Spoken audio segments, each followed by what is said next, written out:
गोलाव सम बा गोलाव समनिफ्राय जोंनि ओनसोलावहाय माखासे हारिमुवारि बिथिङाव गैया जालांनायखौ नोजोर होनानै दिनै थांनाय 7 जुलाइ रबिबार खालि जोङो गिबिथारै जोङो बे हारिमु मावदांखौ 15 साननि थाखाय बेखेवजेननानै लानाय जादों।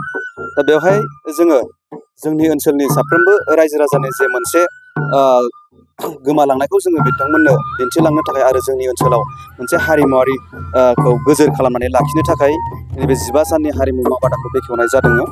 दा बेवहाय जोङो जोंनि जे गाहाय फोरोंगिरि महरै जोङो मोननो हादों दुलाराय बर' हारिमु आफादनि मानगोनां लोगो आफादगिरि चक्रधर नार्जारी सारखौ जोङो गाहाय फोरोंगिरि हिसाबै मोननो हादों। आरो बेवहाय जोंनिनो लोगो जे फोरोंगिरि हिसाबै जोंनि सा क'क्राझार दख'रा दुलाराय बर' फरायसा आफादनिनो हारिमुनि आथारि दस'माखिखा नार्जारी आरो सासे हारिमु आफादनिनो सासे जुनियर इन्सट्राक्टर जायखौ जों प्रिया ब्रह्म जोङो बिथाङा बिसमुरिनि जोङो बेखौबो मोननो हादों। जों बिसोर गासैखौबो लानानैहाय जोंनि हारिमुखौ जोंनि ओनसोलावहाय जों माबोरैहाय जोङो गालांनो हायो जोङो बेखौ नोजोर होनानै बे हाबाफारिखौ लानाय जादों। मानो होनोब्ला जोङो गोलाव सम जे जोंनि गोमालांनाय बा जोंनि ओनसोलाव गैया जालांनाय हारिमुखौ बोखांनो थाखायनो जोङो बे हारिमु मावदाखौ बेखेवनाय जादों। जोङो मानगोनां जोंनि 30 नं सानजा बियाबनि मानगोनां MLA सार बेजों सावरायलायनायनि गेजेरजों आरो सारनि जे बिथोन बादियै जोंनि बालाजान थिनालि दालाइ सा आफादनि बानजायनायाव नैबे जिहेतु 15 साननि जे हारिमु मावबादा बेखेवनाय जोङो बेखौ लानाय जादों। दा जोङो दिनैजों सानबा जाबाय बे हारिमु मावबादाखौ बेखेवनाया आरो बेनिफ्राय जोङो जोबनाया जोंनो 22 जुलाइ खालि जोङो फोजोबगोन। बै सानखालिबो जोङो मोनसे बे फोजोबनायावहाय जोङो मोनसे गोख्रों जे मोनसे मोसानाय हारिमु दिन्थिफुंनायजों बा बिथांमोननि रोंनाय रोङैखौ लानानै जोङो माखासे मोसानाय दिन्थिफुंगोन। आरो दिनै बेवहाय जायफोर सोलोंसाफोर दङ बिथांमोनहा बा जोंनि सोलोंसा बिनानावमोनहा जेरैबायदि गोसो होसारनानै सोलोंदों बेवहाय जों खोब गोजोननाय मोनदों। मानो होनोब्ला बिसोरनि इयुना जाहाथे मोजां जालाङो जे हारिमुजोंबो जोङो गावखौ माखासे गावनि जे मोनसे सिनायथि हारिनि सिनायथि आरो गावखौ गोख्रों हिसाबै जोङो दानानैबो लानो हायो हारिमुनि गेजेरजोंनो। दा बेनिखायनो जोङो जोंनि ओनसोलनि माखासे रायजो राजाफोरनि जे अनसायनायजों जोङो नैबे हारिमु बादाखौ लानो होननानै बा मावफुंनो हादों बेवहाय जोंहा जोबोद गोजोननाय दङ। मानो होनोब्ला हारिमुवा जोंनि मोनसे सिनायथि जे बे हारिमुआवहाय जोङो गोबांथार जोंनि हारिमुनि माखासे गाननाय जोमनाय जानाय लोंनायनिफ्राय लानानै गासैबो जोंनि हारिमुआव गोरोबफानानै दङ। दा बेजों लोगोसेनो हारिमुवा जोंनि मोनसे बाहागो मोसानाय आरो बे खननाय दामनाय देनाय जों बेयाव मोननै लानाय जादों। मोसानाय मोसानाया जोंहा मोनथाम जागोन। मानो होनोबा बेवहाय मोसानाया बागुरुम्बा दावस्रि देलाय आरो मोसाग्लांनाय बे मोनथाम। बेजों लोगोसेनो जोङो खामखौ लाफानाय जादों आरो बेयाव दामनाय हिसाबैहाय।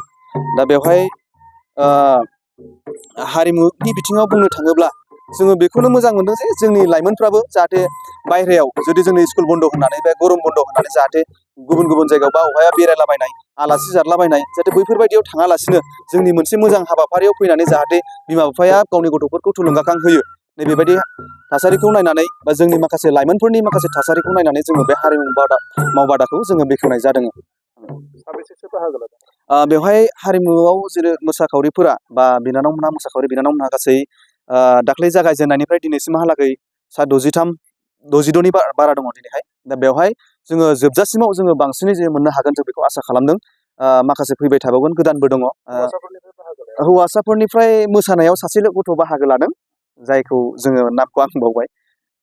बियो सासे फंबाया बाहागो लादों। ओमफ्राय बेनिफ्राय नैबे खाम दामनायावहाय जोङो बेखौबो लादोंमोन नाथाय जोंनि सोलोंसाफोरा माने खाम दामनायाव जोङो बाहागो लाफैथ'वाखै जों बेखौ नुनो मोनदों आरो। दा हयथ' जोंनि दालाइसा आफादनिनो बिबानगिरि बिथांमोनहा बेवहाय माने बाहागो लादों आरो खाम दामनायावहाय।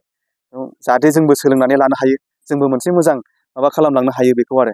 इयुनावहाय जों रोंनानै थाखायोब्ला इयुनाव जों जोंनि इयुन जोलैनि फंबाय बिनानावखौ जाहाथे जोङो फोरोंलांनो हायो जों बेखौ नोजोर होनानै जों खाम दामनायखौबो लाफानाय जादों।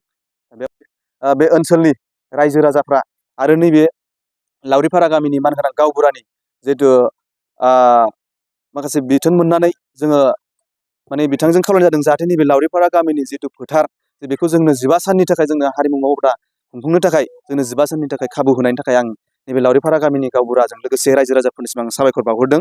आरो बेवहाय मैखोमै जोंनो बिफाव होनाय आरो जोंखौ मैखोमै थुलुंगाखां होनाय आरो मदद हेफाजाब होनाय जोंनि 30 नं सानजा बियाबनि मानगोनां MLA सारनिसिम आं गोसो गोरबोनिफ्राय जोंनि बालाजान थिनालि दालाइसा आफादनि जानानै रोजा रोजा साबायखर बावहरदों।